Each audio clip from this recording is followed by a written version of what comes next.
कहते हैं ऐसी बानी बोलिए जमकर झगड़ा हो, पर उससे न बोलिए जो आपसे तगड़ा हो। ईरान का मिलिट्री बेस उड़ गया, फूक गया। सुनते ही पहले ही दिमाग में आएगा आखिर किसने ऐसा किया और क्या क्या हो गया है। ईरान ने तो अभी मिसाइलें तानी ही थी कि ये रात बहुत भारी पड़ गई ईरान के ऊपर। जानेंगे क्या है मामला। तो वहीं दूसरी तरफ एलन मस्क को मिल गया है भारत से सबसे तगड़ा वाला झटका। ये झटका दे दिया है मुकेश अंबानी ने। एलन मस्क के किए कराए पर पानी फेर दिया, या फिर ये कहें कि एलन मस्क से जबरदस्त बदला लिया भारत। जानेंगे क्या है मामला। इसके अलावा बहुत कुछ, आइए जानते हैं इन खबरों को विस्तार से। हाल की खबरों में बहुत चर्चा में रहे हैं स्पेस एक्स के मालिक Elon Musk. Elon Musk Bharat के बाजार में घुसना तो चाहते हैं, लेकिन अपनी शर्तों पर घुसना चाहते हैं, जैसे कि स्टारलिंक, जो कि सैटेलाइट से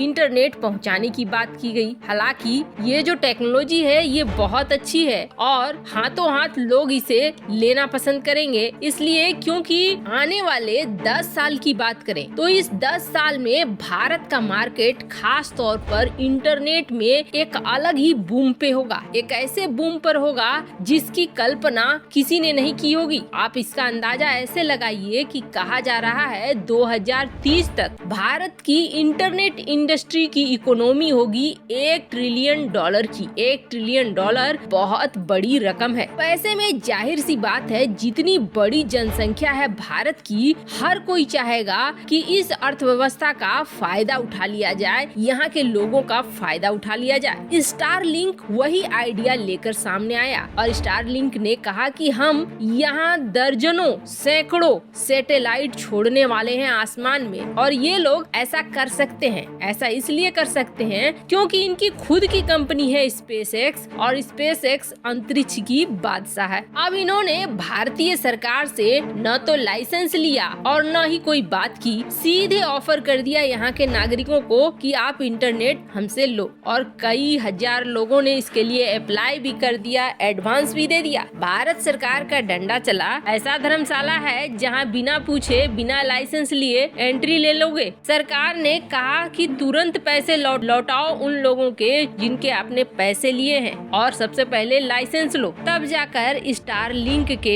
जितने भी नए उपभोक्ता बने थे भारत में सबको पैसे वापस किए गए। अब तो ये हाल हो गई है कि स्टारलिंक ने भारत में जो अपना सीईओ अपॉइंट किया था उन्होंने भी रिजाइन दे दिया है, और स्टारलिंक की मुसीबत अभी यहाँ पे खत्म नहीं हो रही है, क्योंकि स्टारलिंक को टक्कर देने के लिए अब मुकेश अंबानी ने अपना जियो का नया प्लान लॉन्च कर दिया है, और जियो के इस नए प्लान के तहत में सैटेलाइट के जरिए दिया जाएगा इंटरनेट, यानी ठीक वही टेक्नोलॉजी, वही सब कुछ जो एलन मस्क इस्तेमाल करेंगे देने के लिए इंटरनेट, वही इस्तेमाल करेगा जियो। तो एक बार फिर समझ लीजिए कि एलन मस्क को अब कड़ी टक्कर मिल रही है जियो की तरफ से। वैसे ये अच्छा ही है, भारत का पैसा भारत के ही लोगों के पास रहेगा और भारत के नियमों के तहत होगा, और सबसे बड़ी बात है इन सब के बीच सर्विस प्रोवाइड कौन बेहतर करेगा। खैर, जहाँ ये सब कुछ हो रहा है तो वहीं दूसरी तरफ एक बड़ा बवाल मचा हुआ है। F-15 fighter jet, American B-52 bombers Iran के आसमान में घूम रहे हैं। वैसे हुआ क्या है तो आपको बता दें, आजकल ईरान के कई ऐसे मंत्री हैं या रक्षा मंत्री भी हैं जो बोलते बोलते कुछ ज्यादा ही निकल लेते हैं, जिनमें से एक ने ये कह दिया कि हमने ढेर सारी मिसाइलें ऐसी बना ली हैं इजराइल को अपने रेंज में ले रही हैं, जैसे कि हाल ही में 16 मिसाइलों को एक साथ ईरान ने दाग दिया, और कहा ये कि सारी मिसाइलें लगभग 1000-2000 किलोमीटर को आसानी से टच करती हैं। और सिर्फ इतना ही नहीं, ईरान के रक्षा मंत्री ने इन 16 मिसाइलों के परीक्षण के बाद ये कहा था कि इजराइल जिस दिन हम पर हमला करने की गलती करेगा उस दिन इजराइल का बहुत बुरा हाल हो जाएगा। पर ऐसा है कि इजराइल के हाथों बच पाना इतना आसान नहीं है, ये इजराइल ने दिखा दिया है। हाल ही में ईरान के एक न्यूक्लियर प्लांट पर हुआ था कांड, जिसमें बड़ा विस्फोट हो गया था और इस विस्फोट का ये असर हुआ था कि उस प्लांट को बंद रखना पड़ा था करीब 1 से 1.5 महीने के लिए और बहुत ज्यादा क्षति हुई थी ईरान को।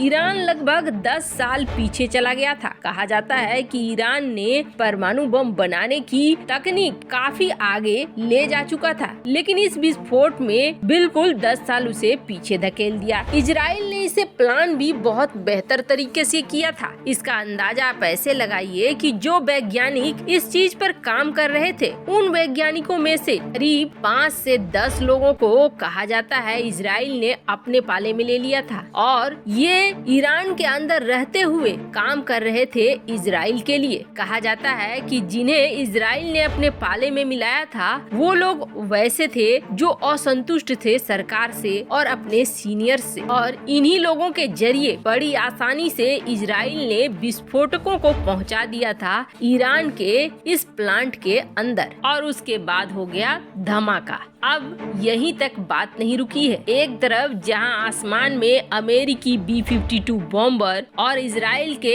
F-15 विमान साथ साथ उड़ रहे हैं ईरान के आसमान पर, तो वहीं दूसरी तरफ अचानक से आग की लपटें एक धमाके के साथ शुरू हो गई। और ये कहां पर हुई है? तो ईरान का ये मिलिट्री बेस जिसे कहा जाता है करमेंसा, ये बेहद महत्वपूर्ण है। इस मिलिट्री बेस में कई सारे फाइटर जेट की तैनाती है और फाइटर जेट के लिए एक वेयर हाउस बना हुआ है जहां पर इंजन के ऑयल और कई ऐसे मटेरियल रखे हुए हैं जिसपे आग लगाना बेहद आसान है। हुआ ये है कि अचानक से इस मिलिट्री बेस में एक धमाका होता है और आग लगना शुरू हो जाता है और खास करके इसी जगह पे आग लगता है। आग के बाद लपटें बढ़ने लगती हैं और कहा जा रहा है कि ये इतनी ज्यादा है कि दूर से भी इनकी बड़ी लपटों को आसानी से देखा जा सकता है। अब ईरान ये छिपा रहा है इतना में ईरान के कितने लोग मारे गए हैं या मिलिट्री को कितना नुकसान हुआ है। ईरान यही दिखलाने की कोशिश कर रहा है कि ऐसा कुछ भी नहीं हुआ है। ठीक वैसे ही दिखलाने की कोशिश कर रहा है जैसे कि न्यूक्लियर प्लांट में दिखलाने की कोशिश कर रहा था। पर इतना जरूर है कि अब ये मिलिट्री बेस कुछ दिनों के लिए मेंटेनेंस में जरूर चला गया। वैसे जिस तरीके से आक्रामक तौर पर इजराइल सामने आ रहा है, वो दिखला रहा है कि जो गरजते हैं वो बरसते नहीं हैं और जो बरसते हैं वो गरजते नहीं हैं। हाल में ईरान ने एक मैप दिखलाकर बहुत बड़ी बात कही थी कि इजराइल को अगर हम मिसाइलें दागना शुरू करेंगे तो कोई नहीं बचा पाएगा। पर ऐसा लग रहा है जैसे इजराइल बड़े अच्छे तरीके से धीरे करके ईरान के सारे महत्वपूर्ण ठिकानों को पहले तबाह कर रहा है और फिर कहीं अचानक से ईरान के ऊपर हमला न बोल दे। वैसे आपको क्या लगता है, क्या ये कारनामा इजराइल के द्वारा किया गया होगा या फिर से हुई एक दुर्घटना है? कमेंट कर अपनी राय जरूर बताएं। जल्द मिलते हैं अगले वीडियो में नई खबर के साथ।